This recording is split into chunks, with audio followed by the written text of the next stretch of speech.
Hey everybody, welcome back to Paul Does Magic. It's your old buddy Paul, and it's March. So guess what?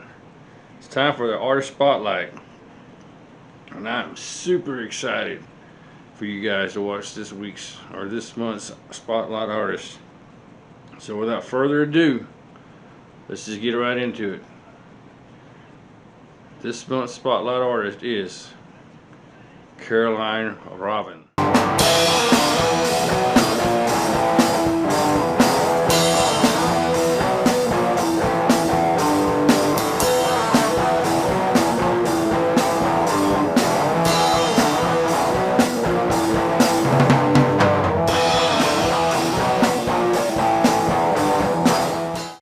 My name is Caroline Ravn, and thank you, Paul, for having me on your channel. This is gonna be so much fun. And when Paul invited me to do this, I was like, oh, what do you want me to teach? What do you want me to talk about? And he was like, Caroline, just be yourself. You decide. You can do whatever you want. And then I just blanked. You know, I really wanted to have like that strict thing, do this thing. I tried so many things in front of the camera before I actually just sat down and decided to be, myself. I get a lot of questions about what it's like being a full-time magician. It can be anything from how many tricks do you need to go full-time? What kind of tricks do you open with? How do you write a theater show? One question that I think that we should be asking magicians more though is why we do it. Especially now during the pandemic, I see a lot of people have been leaving magic and leaving the entertainment industry. So I think that maybe we should think about why we wanted to become magicians or entertainers. Well, for me, it started very early. My grandfather was a magician and my dad a politician, so I guess lying on the job was always encouraged. But after he passed, I actually stopped doing magic for a really long time. Well, I did some tricks in high school, but I left magic for 15 years before I picked it right up again back in 2013. Well, actually, it took me 2 months before I realized I wanted to do this full time, so I went to my boss and I said, you know what, I'm not gonna be here after the summer. And he asked me why, and I was like, yeah, I'm gonna be a full-time magician. And he was like, okay, best of luck to you. If you don't know me, I used to study theology and I worked in a church. I used to work a lot with kids and youth groups, and I preached a lot. When I started doing magic full-time, I did a lot of interviews. I still do a lot of interviews. And in the beginning, all of them was around me leaving the church to do, Satan's work or whatever you want to call it. That was very interesting. And then it all shifted into being all about me being a woman in magic. And one thing that I really felt like they should have been asking more is our why. If we start our passion and turn that into a career, it's really important to understand why we do it. In my case, I knew when I was a kid, I knew that I wanted to become a magician, and it didn't really strike me as something you could do for a career until like really late. I've been a full-time magician since 2014, and in the spring the same year I got a nephew, and I remember how I was just, everything I tried to do for him was magical. So I was pulling coins from his ear, I was taking photos with him, and he had like cards and wands everywhere. It reminded me of my why. It reminded me of why I wanted to do this. I don't know if you've seen my TED Talks. My first TED Talk opens with, "What's that behind your ear?" he said, smiling at me. And I knew what was coming. I'd seen this before. As my grandfather pulled out the coin from behind my ear, I could feel my entire body fill with the wonders of magic. He had me absolutely spellbound.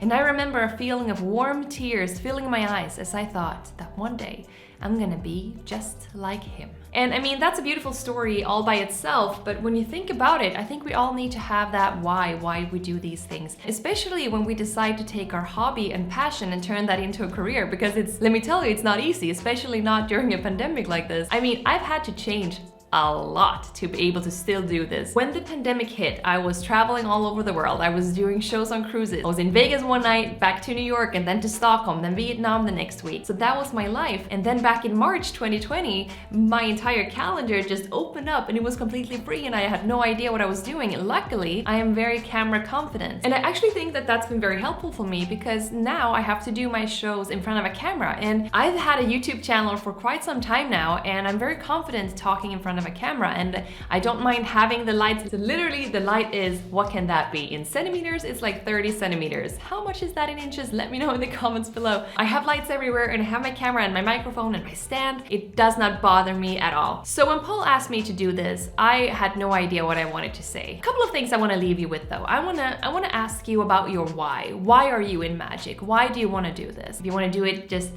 pursue it as a passion and a hobby, that's perfect. Or if you want to do it full time, you can absolutely absolutely do that. I'm here to tell you, you can absolutely do that. You can make that happen for you. But I want you to be very clear on your why, because there's gonna come times, like a pandemic, where you're gonna be, you know, questioning why you made those decisions. And also I want to encourage you to do something else. I actually think this is a great time for us to sit down and think about what we want with our magic. During the past years, I've created shows and, you know, tours, and I've done commercials for people. During this year, I've felt so many different times during this past year where I needed to reinvent myself because I don't feel like I am contributing the same way that I used to. That says a lot about me. It says that I never settle. It says that I cannot wait to go back on stages again. And also I think that for me as a performer, that is what drives me as a performer. That I never settle. I don't ever take no for an answer, and I just do it. So if you're watching this and you are a full-time magician or entertainer of any sort, and you've been feeling that you're constantly changing things, you're never settling, you're never happy with anything, that's fine. Actually, I do think that's a really, really good thing. So a lot of the times when I do interviews for magicians, I get asked like, where does your drive come from? Where is this entrepreneurial thing coming from? And really,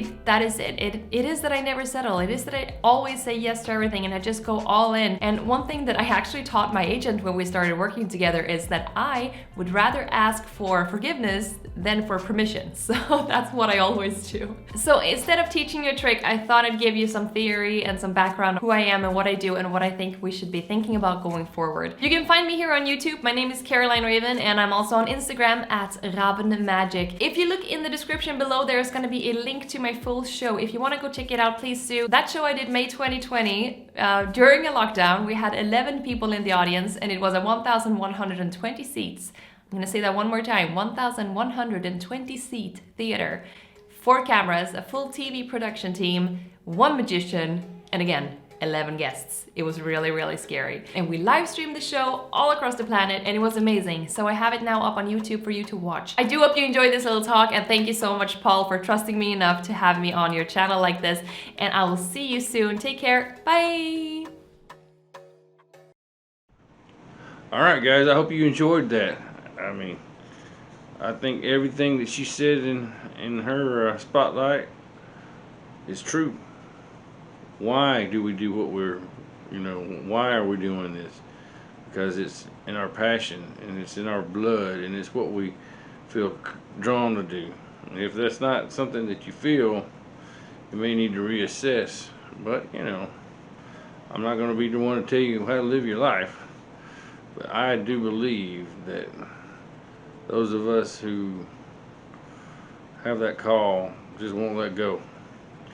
Alright, well, that's it for this week. Make sure you like, comment, subscribe, notification bell, all the jazz that helps out the channel. If you would like to be featured in the Artist Spotlight, make sure you send me an email to Paul Does Magic, or you can send me a direct message over on the Instagram page at Paul Does Magic, or you can shoot me a message over on the Facebook page at Paul Does Magic. And make sure you check us out over on Twitter and TikTok. So anyway, you guys have a great rest of your day. Make sure you support our Artist Spotlight by going to and checking them out. The links in the description below. And that's it. See you guys next time. Bye.